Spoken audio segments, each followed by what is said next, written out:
Good morning, guys. Happy Easter to you. Happy Easter. Hope you're having a wonderful day.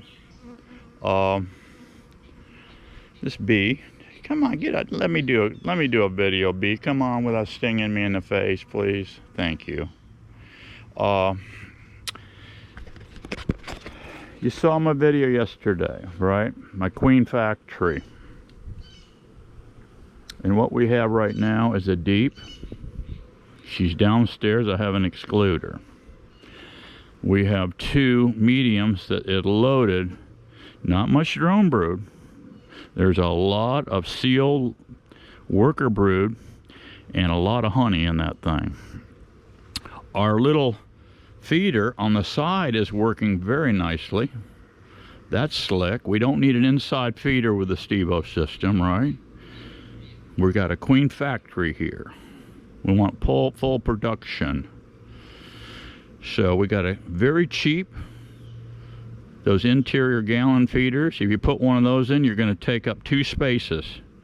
So now you're only into 3 on that bottom. No good. Okay. That was problem number 1 with an interior feeder. That's why Stevo did this very cheap, quick, easy, anybody can do it outside feeder. And let's take a peek in here, just for giggles.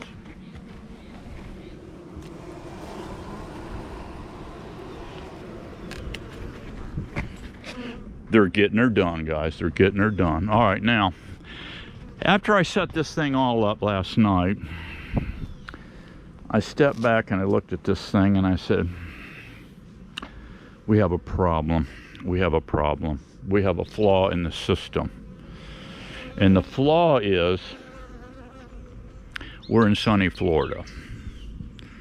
And we are coming into the hell heat zone, okay? All right?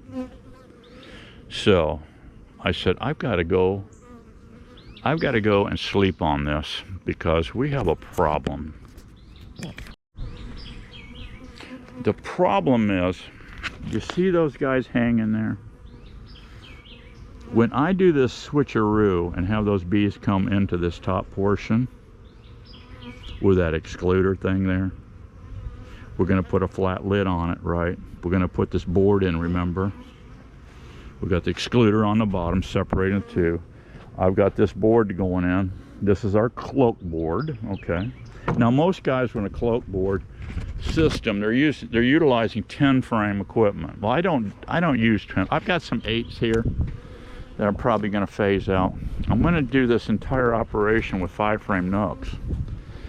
My entire operation. So to keep life simple, and from now on, these mediums, I have a few scattered out here. I think there's a dozen maybe I have. They're going to be used with an excluder on top of these nests and used for honey storage. And that way I can move honey around from this one to that one and utilize that as food. I don't even fool with honey. I don't sell honey. I don't play the sticky mess game anymore. Me no like.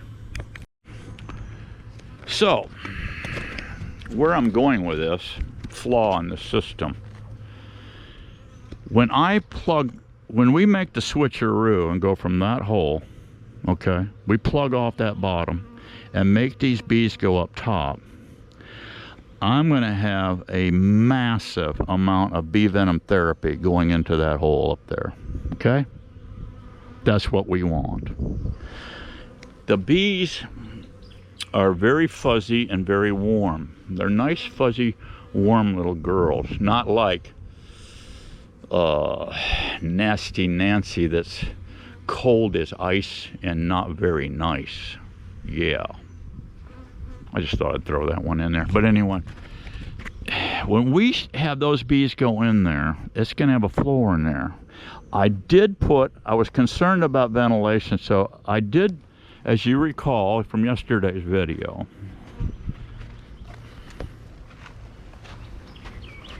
I bored a vent hole in here.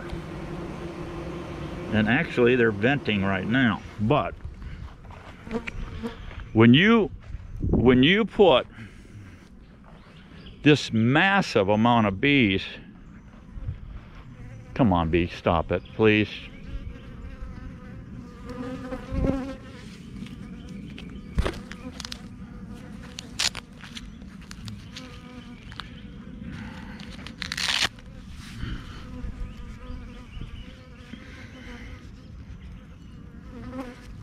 They're being naughty, guys. They're being naughty. They're being like Nasty Nancy. Anyway, when you do the switcheroo and you put, I'm going to utilize this.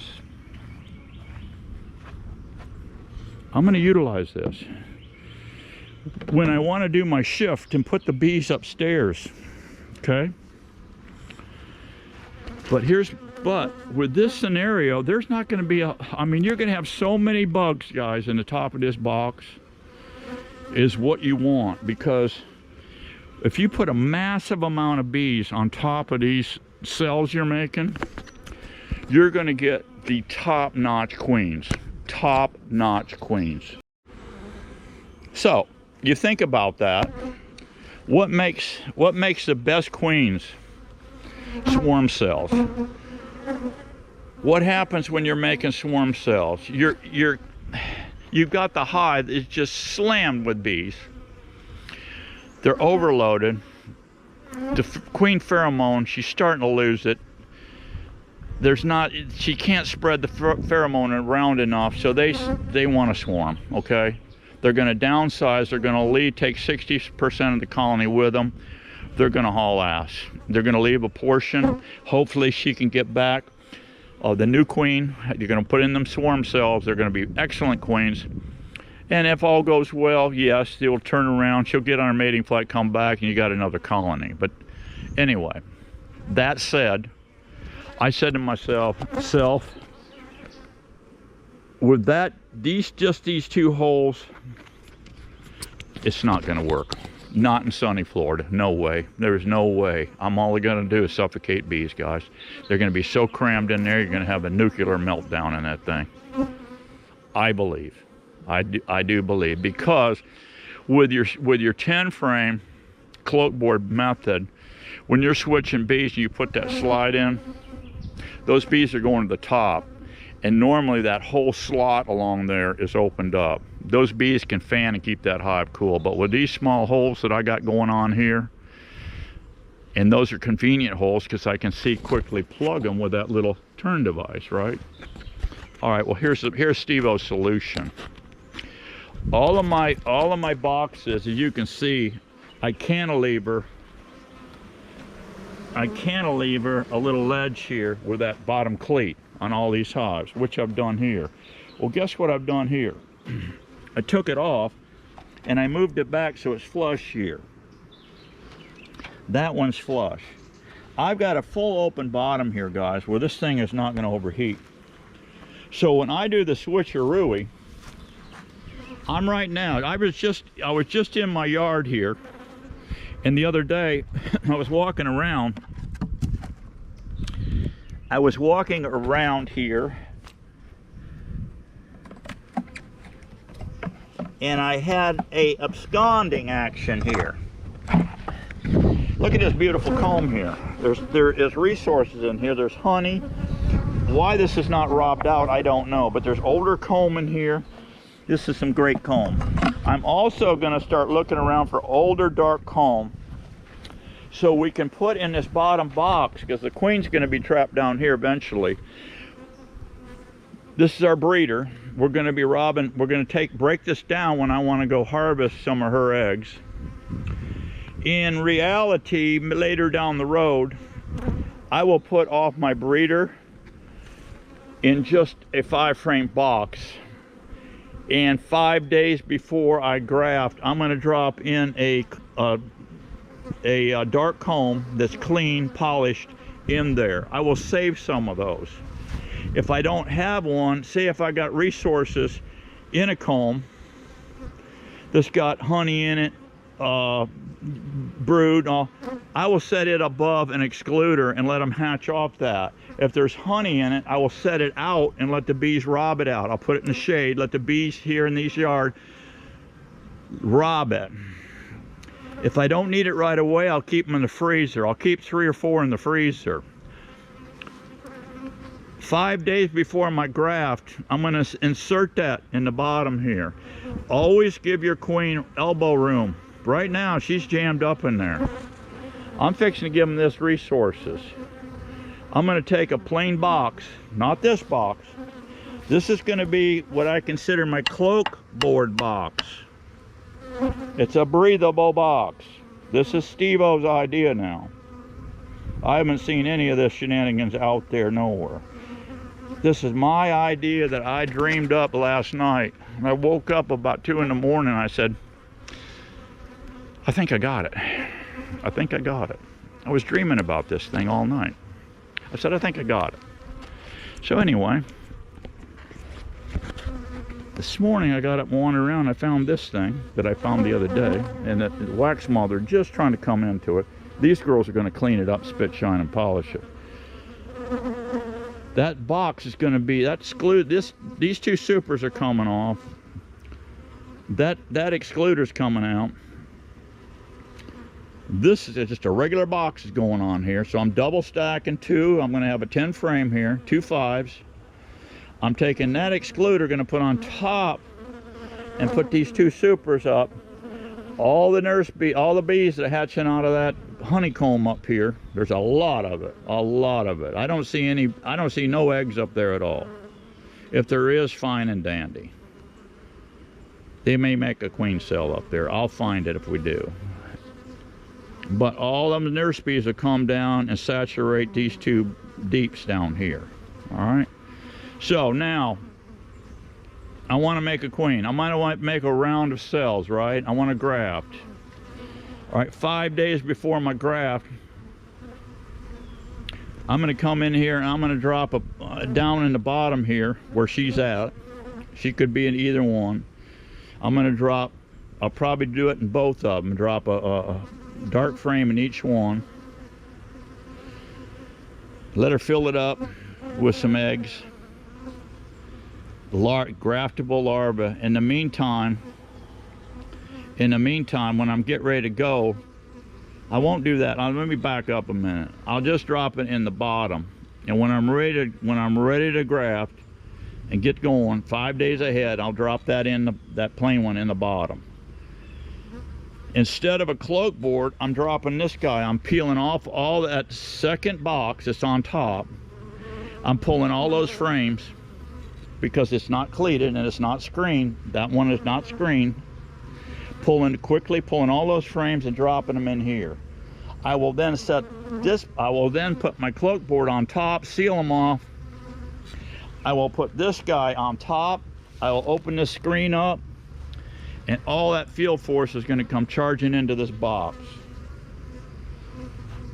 At that point in time, I'm going to have some larvae up here, because she's going to be scattering larvae. See, I'm pulling out that excluder. She's going to be scattering larvae, eggs, and all up and down in here.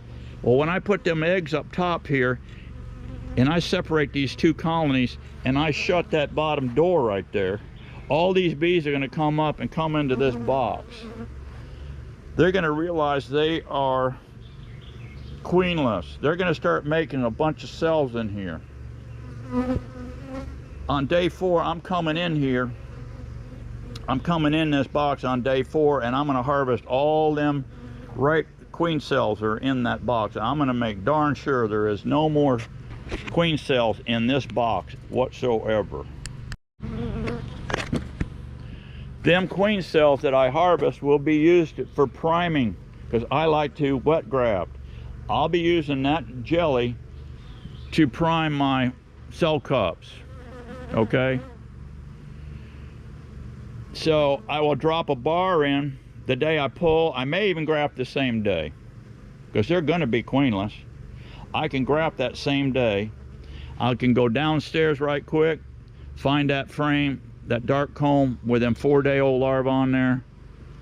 That's going to be perfect graftable larva, and I'm going to run only 15. I'll run a bar of 15.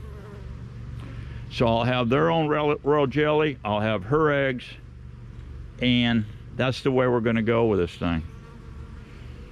So tell me what you think, guys. That's what's going to happen here.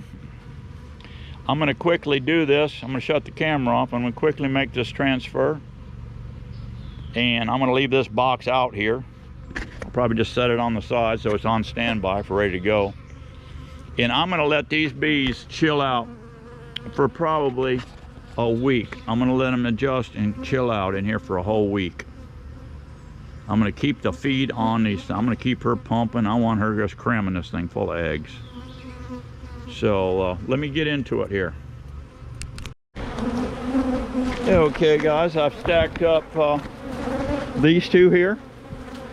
I took a lot of them. I took right out of the center two frames of extras from the die out, and I put them downstairs, and I brought up brood up here, right in the center.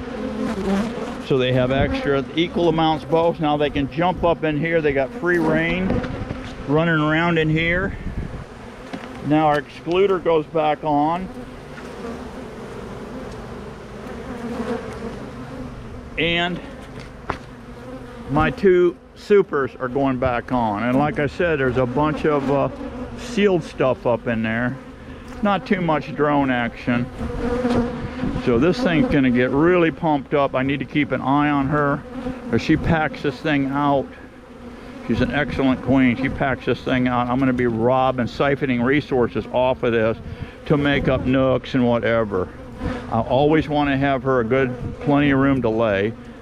And when we get ready to go for this thing, all I got to do is strip off those two supers, pull that excluder, and go down here, and we're going to put this box in. We're going to separate them. We're going to let them make some cells first. We'll give her a frame down here so she can lay eggs in it. 4 or 5 days later, we can come back and harvest those, and we can do our graft. And when we do that, this box is going in there. It's going right in that hole. And we're going to shut that bottom. I'm going to flip that door over and make them come through this door. I got to just pull the screen up and they'll come through there. I think this is going to work out pretty slick. Do you know why? Because I slept on it. Hey guys, thanks for coming by my base camp, and stay tuned, follow along. So we'll see if this is a failure or a success story. And I got a hunch with you guys on my team, you know, this is going to be a success story. All right, guys, I'll see you soon. Be happy, be strong. We got to keep getting her on. See you.